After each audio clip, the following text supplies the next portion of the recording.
seemed like early on, especially a group of 10 guys making their debut, a bunch of them freshmen, were pretty bought in defensively. Was that the thing you were maybe most encouraged about early on? Well,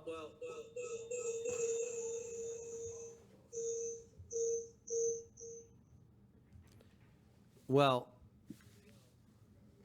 what I was encouraged about is we look like a organized basketball team. 10 new guys, never played together, never played for me.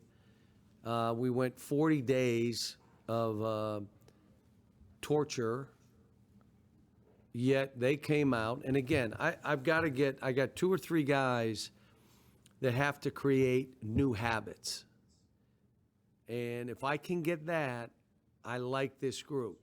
We're going to have to figure out, what if they have a really fast and quick point guard? Who's guarding that guy? We need to throw it to the post more. Is it Olivier or is it Isaiah? I love what I saw from Cam today because he just plays hard. Davion did what I wanted him to do, make shots. That's what you do, make free throws. BJ missed all kind of shots, but I'm telling you, he fought on defense and he tried. We got to be a better rebounding team, but that's going to come with time. Yeah, John, I was actually going to touch on the rebounding part of what you started answering there. So I'll ask you about, I guess, Dante getting his first action tonight. He played 6 minutes, but hit 3 minutes in there. I guess how close is he to contributing more? No, I got to, guys, this thing is like, so I got to do this. All right, so I thought Dante did fine. He's just behind some other players. So, but he's going to get his chances. And I told these guys, every one of you, just like every year I've been here, will have a chance. Will you be ready for your chance? Or do you, instead of fight, it's flight? Or is it delusion and I'm going to blame? And you're going to get a chance. Like Cam has not done what he did today in the game. That's why he didn't go in earlier. But now, what he just did today, man, you got to push him in there. Terrence, I thought Terrence played well. And Devin's going to be fine. He's got to create shots for his teammates. They will create shots for him. This isn't, I'm just going to go on 5 guys and try to shoot a ball. And again, some of that is just how I played in high school. Well, okay, now here's how we need you to play. I thought he played pretty good. Had a few turnovers, didn't need to have. But, they got him threes. He made some shots. That's what we need him to do, so they know if you leave him open, he's making it.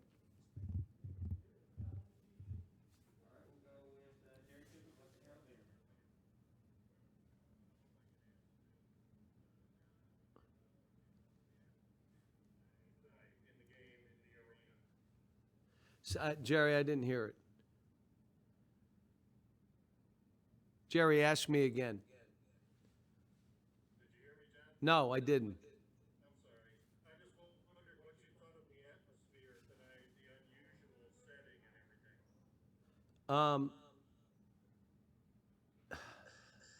Guys, you got to figure out a better way of doing this because this ain't working. So somebody needs to be, I can't hear. It's echoing if it's there, so you can't do it that way. Jerry, here's what I would say.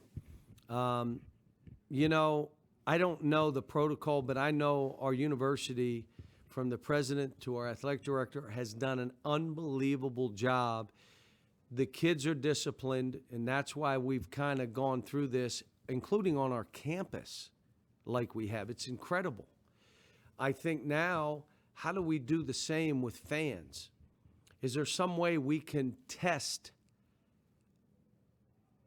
where we can have 30%, where more fans can come and they feel comfortable coming because they're tested? How do we do that? I don't know. I don't have time. I'm trying to get a basketball team together. But what was today was pretty fun. I would say this. When we came in yesterday and I saw all the cards with people's faces on it. The team went nuts. They said, did these people buy these? These people are crazy. And then they went up there and sat with them. We put it out. And I looked and I said, look, what a great idea by our university, by the athletic administration. Here's what I would say now. Why don't we try to sell the thing out with that? And I said, going forward, Ellen and I will match whatever money they raise. So if you want to buy a $1,000 seat on the floor, they have those. If you want to buy a $350 seat in the first row with your kids and all that, $70 seat deeper than that, Ellen and I, we're going to match whatever you pay. And that way, again, you know, help the athletic department who came up with a great idea. I love it. And it's funny, I just hope those people got to see themselves when it was shown on TV. Hopefully they went and did a pan of the place so everybody got to see themselves.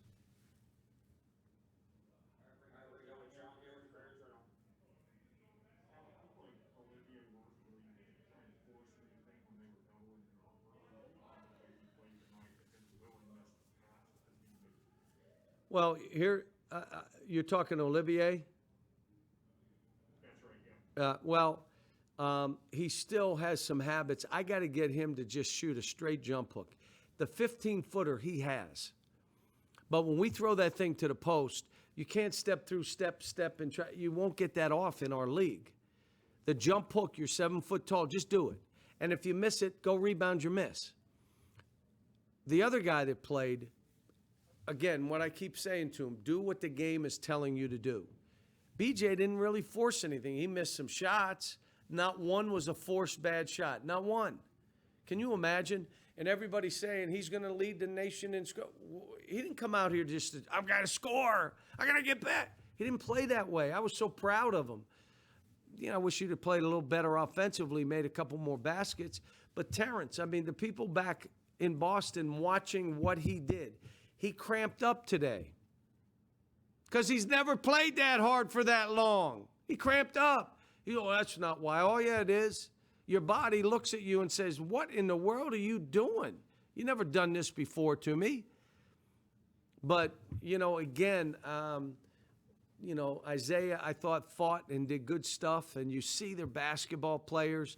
But we got a ways to go. There were so many open shots that we gave up that they missed, that they were open. We got to look at the tape.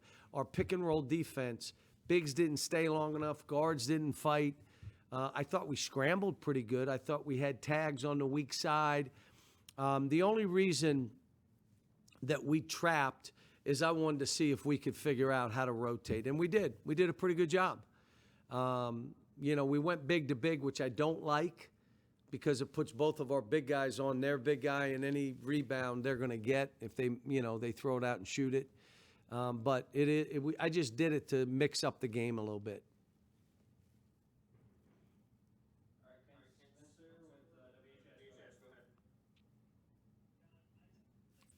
Can't hear. John, Isaiah looked like he tweaked his ankle. How's he doing? And the game looks like it comes really easy for Terrence, does it? When he is in that frame of mind, Terrence, the game does come easy for him because he can get wherever he wants. Most cases, it's not enough. I got to add something, like right in front of our bench where he walked. Why would you do that? All you had to do is take it and drive like BJ did and go right down the middle and shoot it. Not enough. A lot of these kids, it's one of the things you're creating a habit of attacking downhill. You're not messing with the ball. When you mess with the ball, it gives the defense time to get in. You see gaps and you take that gap. You get the ball by the man. He's learning. It's a new habit. Isaiah did tweak his ankle. He was limping a little bit, but I would say he's okay.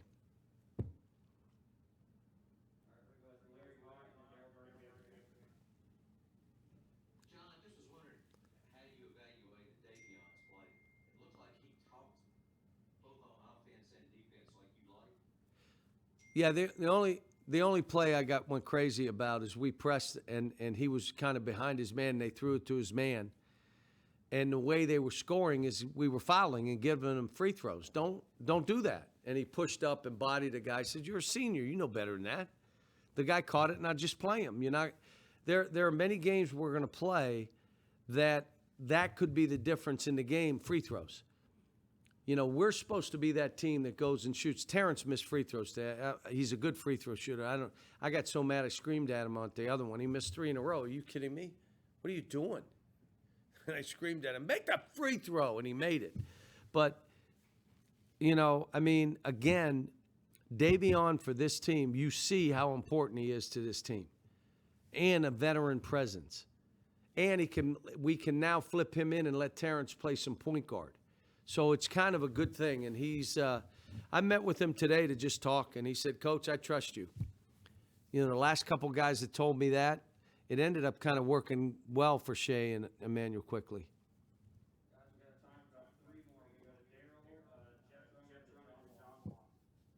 Hey, John, your leading rebounder today was your 6'7" shooting guard. Are you expecting more rebounds from guard play this year because of the length? And what does that do to your overall team aspect if you get that?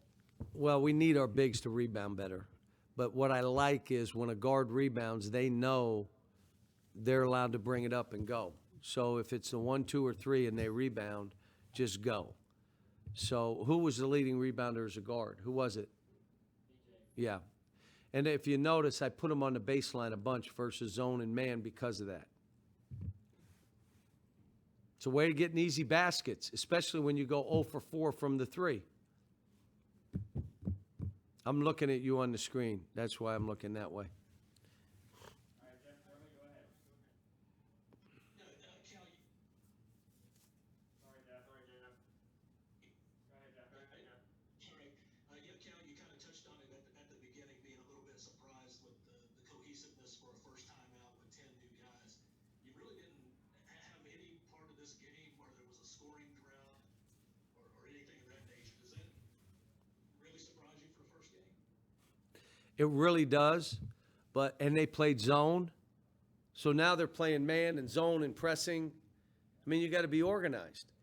A couple times guys broke off and didn't do what we asked them to do, and we end up throwing balls away, and I had to stop them. Now, why'd you do that? Now, you were supposed to do this, but you chose to do that. Why'd you do that?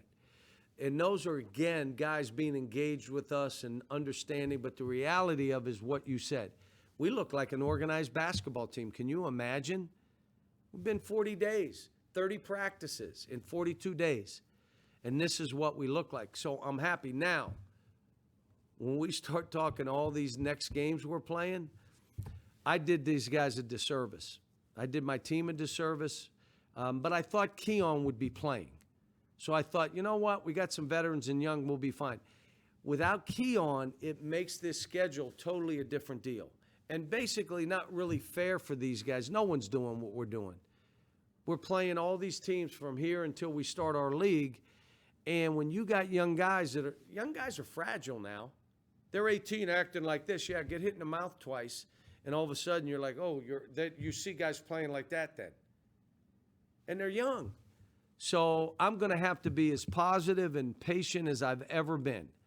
And we didn't have exhibition to get going. We didn't have some games, 3 or 4 or 5 games that we should have. And then we start and we play those 5. No, we got 9 games and 7 of them are ridiculous. And so it's going to be a tough road. And I would tell the fans, don't you be mad at these kids. Don't be mad at them. Be mad at me. Then you start saying, all you out there, we want a stronger schedule. Why would we play everybody? Okay, now we're playing everybody, and you'll see the result. And that same guy said, look, I want us to play good. I'm fine with that record because I'm the one that wants them to play all these tough games. I'm not getting mad at these kids. I'll get mad at Cal for playing that kind of schedule. What was he thinking? Instead of being tested for corona, I should have been tested for drugs or something. All right, John Long, you have the last question. Get the players in here. Hey, John, first of all, happy Thanksgiving. Thanks, John. For the first game of the season, I thought your team looked pretty good. You should go into panic mode a little bit more frequently. When you made those comments the other day, you were obviously pulling our leg. No. I'll tell you what I'll do. I'll send all of you the scrimmage tape and you will say, how did that team on Sunday play like that and then come out on Wednesday and play like this? If I thought you wouldn't share it with all our opponents, I would really do that.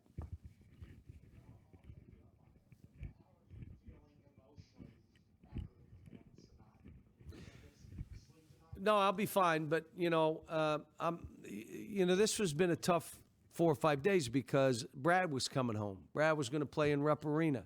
Now we're still going to schedule the game for the middle of December, so he'll be back. But I was looking forward to having my son on the other team, coaching my team and cheering for him. I mean, it would have, and then the one team. Listen, there are 4 or 5 other teams. I would say I'd be happy for them to have to cancel. But not Detroit. That's the team I wanted to play. Not because I thought we could win. Mike's kid may have gotten 50 and Brad may have gotten 30 and we may have lost. But it was my son. And, like I said, this going forward, we're going to have Thanksgiving tomorrow. We'll do video of this game, and then we're moving on. We got a couple days to get ready. Friday, Saturday for a really hard game on Sunday. And then we got another one 2 days later that's ridiculous. And we're going to try and really try my best to have us travel on game days. I just don't want to be in a hotel in a city, food and workers, and it's just too much. Our bus is going to deadhead to wherever we go. When that plane lands, we get on a bus that we know the bus driver's tested. We know it's a sterile bus. And that's all we jump on. And then we get back on that bus and get on the plane with shields and masks. And I just want to keep these kids safe. They deserve, listen, these kids want to play. And everybody would think, well, Cal, you want to play. What's the difference whether I'm coaching or not? I'm fine. I owe it to these kids to give them every opportunity to have this season and play. I'm doing everything I can. And they are doing everything they can. See, when you have a team like this, guys on this team have something at stake. Why would they break our bubble and hurt themselves and their teammates? Why would they do that? I mean, they got too much at stake. And that's why I said, as we're playing the schedule we're playing, every other team's probably like ours. Kids are going to do everything they can to stay safe because they got a lot at stake personally. Happy for our fans, too, today, the ones that came. What was the attendance? 12,000? What did it end up being? 3,075. How many cards? How many do we have? 800. Let's get it to 10,000. When I said it, we'll match the money. I'm hoping no one buys any. But I'm saying, why don't we go and let's get 10,000 and have people say, only at Kentucky. And they're $70. Christmas presents. Give them away for Christmas. Put your kids in the stands. We'll do some kind of surround so that everybody will get their picture so you can see it. And then we're going to get the cameras it'll be all over ESPN. Like, these dudes are crazy in this town. Buy them. Let's get 10,000.